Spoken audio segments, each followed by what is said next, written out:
So Lucas Paqueta has changed his agent ahead of the summer transfer window, but I don't think it's a big deal. I'll explain why in just a minute. But first, nope, you've read it right. I promise you, I haven't made this up. Spurs have been linked to Jarrod Bowen. Kinda. Sporadically. You've got to be careful these days. When I went on social media earlier and I saw it, Tottenham are looking at Jarrod Bowen as an alternative to Harvey Barnes. Now, first of all, you can pick that rumour apart. Forget about the Spurs aspect. Let's just replace it with Aston Villa. Aston Villa were looking at Jarrod Bowen as an alternative to Harvey Barnes. I mean, they play on opposite wings. They're not even the same type of player or nothing. If you were going after Harvey Barnes and you couldn't get him for whatever reason, or you thought he was overpriced, you don't switch to Jarrod Bowen. It's not a thing. So first of all, the rumour itself, disregarding the teams involved, the rumour itself was a little bit, I don't really believe that one. But then let's add in the Tottenham thing. So you almost laughed at it. I'll be honest with you, I thought someone was trolling. But you have to be careful these days on social media. There's a lot of fake accounts, or there's a lot of accounts that will do fake quotes, or they will misquote people. It happens to The Athletic, it happens to Express Employee. They'll take a bit of what they've said and dress it up as something else. Or they'll just make it up for a bit of fun. They think it's a bit of fun to make it up and just say, oh, The Athletic said it, and then it gets retweeted, it generates, and people start talking about it because they haven't gone and looked, they'll start talking about it, and before you know it, this made-up quote becomes gospel to some extent. So you got to be a little bit careful. So when I seen this tweet earlier, that Tottenham are considering Jarrod Bowen as an alternative to Harvey Barnes, and it was credited to The Athletic, I thought, nah, I'm not falling for this one over here. So I went on The Athletic. Now, the reason I wasn't falling for it is because I like The Athletic a lot. I think they're really good. I think their journalism's fantastic. I think the transfer news is really good. I think David Ornstein's one of the best football journalists around at present. Now, it wasn't David Ornstein that had written this article, but I loaded up The Athletic's app anyway, went over to the Spurs section to see what was being said. And to be honest with you, is Jarrod Bowen linked to West Ham? Not really. There's an article on there which is basically summarising Tottenham's transfer window, or a preview of Tottenham's transfer window. Who's in charge? What are they targeting? What positions are they going after? That sort of thing.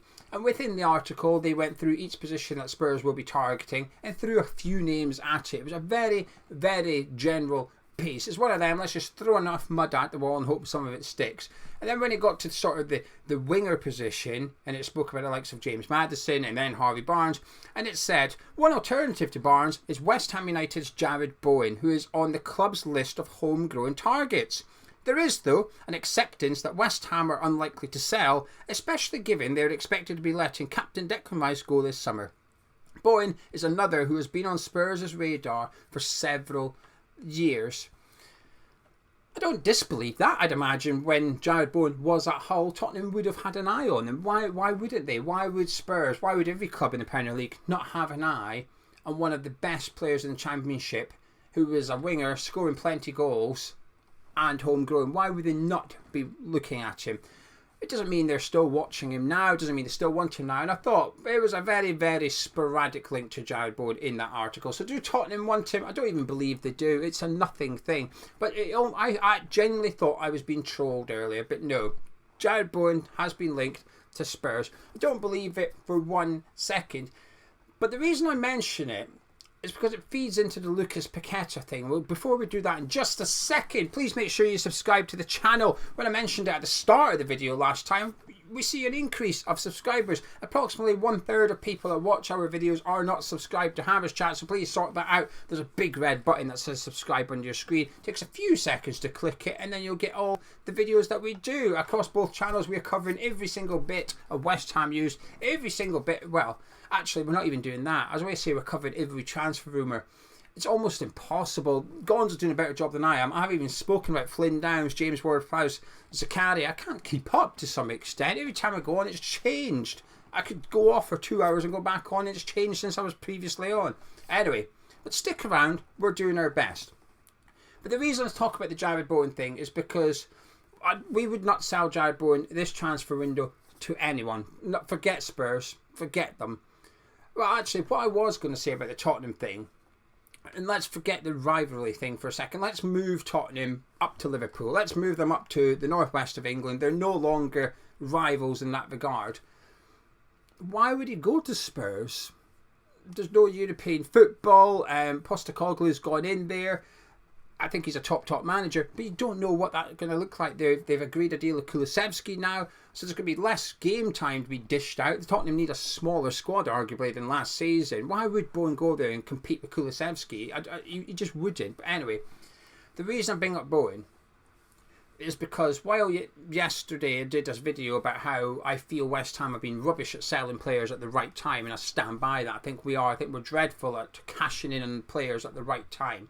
And it's a very difficult thing to do, by the way. I'm not making on it's easy to predict when to cash in on a player. Although I think sometimes, as it is the case with Thomas Souček, I think it can be a bit obvious. I think this is this summer to sell. And I think it's quite obvious that this is now the time to cash in when you take into consideration his age, his form, what his market value would be, his contract situation. I think now's the time. But the one thing I will give the board credit for, while they hang on to the wrong players for too long, they also do hang on to the right players for long enough as well. Not very often do our best players leave. Now, I know there's the cases of Marko Arnautovic and Dimitri Payet.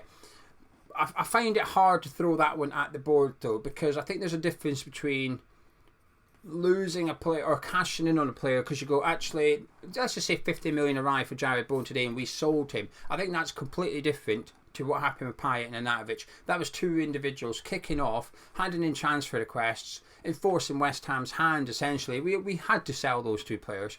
Whereas I think it's completely different as to fielding bids and rejecting bids for your top players. Now, that's an easy thing to do when no bids arrive. I don't believe anybody's bid for Jarrod Bowen is yet. I don't believe anybody's bid for Declan Rice up until this summer. So if those bids never arrive, it's quite easy to hold on to your best players. But it's something that we have done quite well, actually. Like I said, Payet and Arnautovic is two rare examples. But even if you accept those two, you're going all the way back to, well, since the move to the London Stadium, you're going all the way back to 2016. And you can only really pick out two players where actually that's the players that we wanted to keep, but we had to sell. They don't tend to cash in on them. Now, with Declan Rice going, obviously, that's different. We are a way to cash in on our best player. Now, I accept that this is the first time I feel that they're losing him, but I understand the reasons why.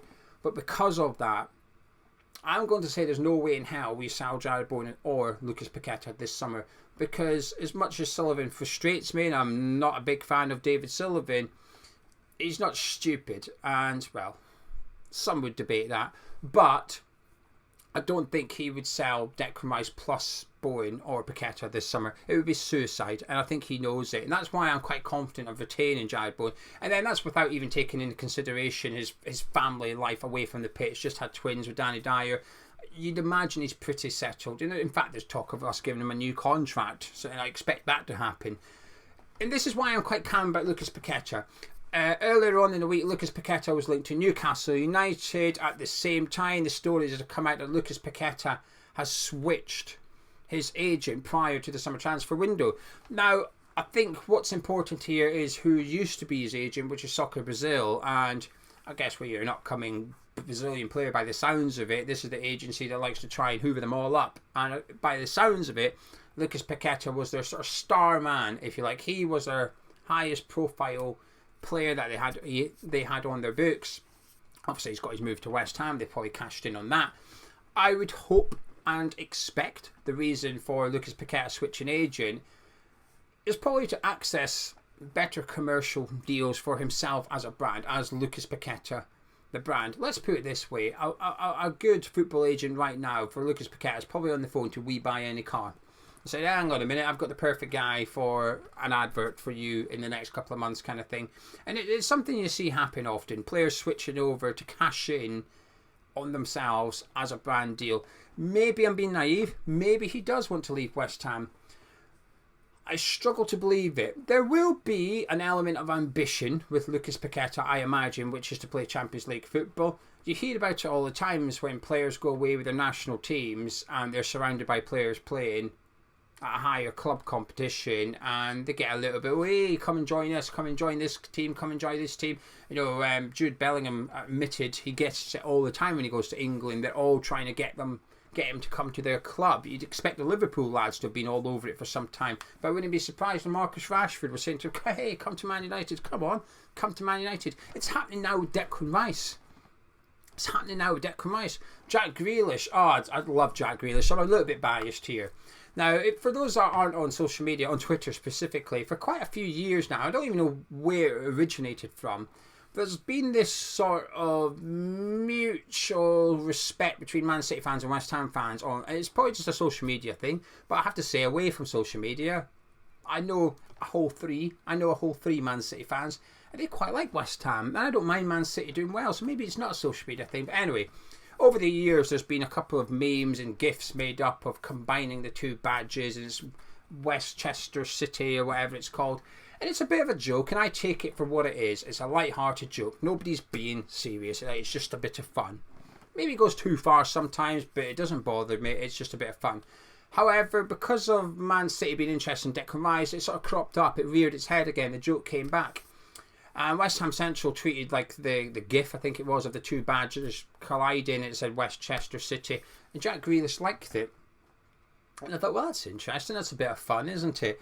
And he's liked another tweet since, and this was from a Manchester City fan account, put up like what Man City's team could look like next season. And it had a midfield three of Rodri, Stones and Declan Rice, and obviously Grealish was in it. But it said if City have this team, what's stopping them winning the Champions League or something like that? What's stopping them doing it back to back? Jack Grealish liked it as well. So Jack Grealish is somewhat flirting via social media for Declan Rice to go to Manchester City. But Rice will have got it all season. And no doubt he had it last season. Dimitri Payet had it when he went away with France. It just happens. Lucas Paqueta has been away with Brazil recently. In his Newcastle team, his best mate plays for Newcastle, who's away to play Champions League football next season. Joelinton was over there playing for Brazil, playing in the Brazil starting 11 as well. He's away to play Champions League football. So Paqueta will have, I imagine, ambitions. And you know what? I think he should have. I think Paqueta should have ambitions to play Champions League football. But it doesn't mean he's going to leave this summer. I'd be surprised. I would be shocked if this was the summer we lost him.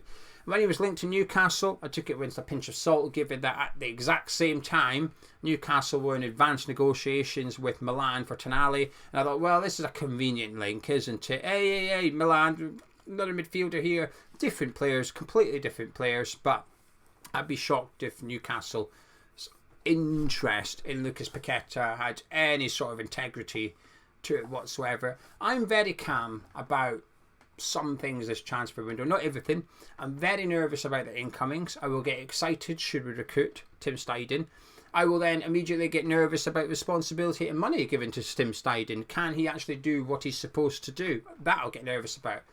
I'm nervous about replacing Declan Rice. I'm nervous about Declan Rice leaving, actually. I want this wrapped up ASAP. But one thing I'm not nervous about is losing Jarrod Bowen, Lucas Paqueta, Nair Fagerd, Kurt Zouma. The Skamaka, yes, but the rest of the big players, I'm pretty confident they'll be here at West Ham next season. Perhaps I'm naive, but I think there's been plenty of evidence over the previous years to suggest that they will still be here. Unfortunately, there's plenty of evidence to suggest the players we should move on will still be here next season as well. But Bowen to Tottenham, Bowen leaving West Ham, Paqueta, changing agent, doesn't bother me. Maybe I'm naive, but I'm feeling quite positive about it. Anyway, that's today's ramblings for you. I did a stupid video with Gonzo earlier. If you haven't checked out already, quick fire round. Keep or sell every single first team player. If you haven't checked it, please do go check it out. It's a little bit of fun.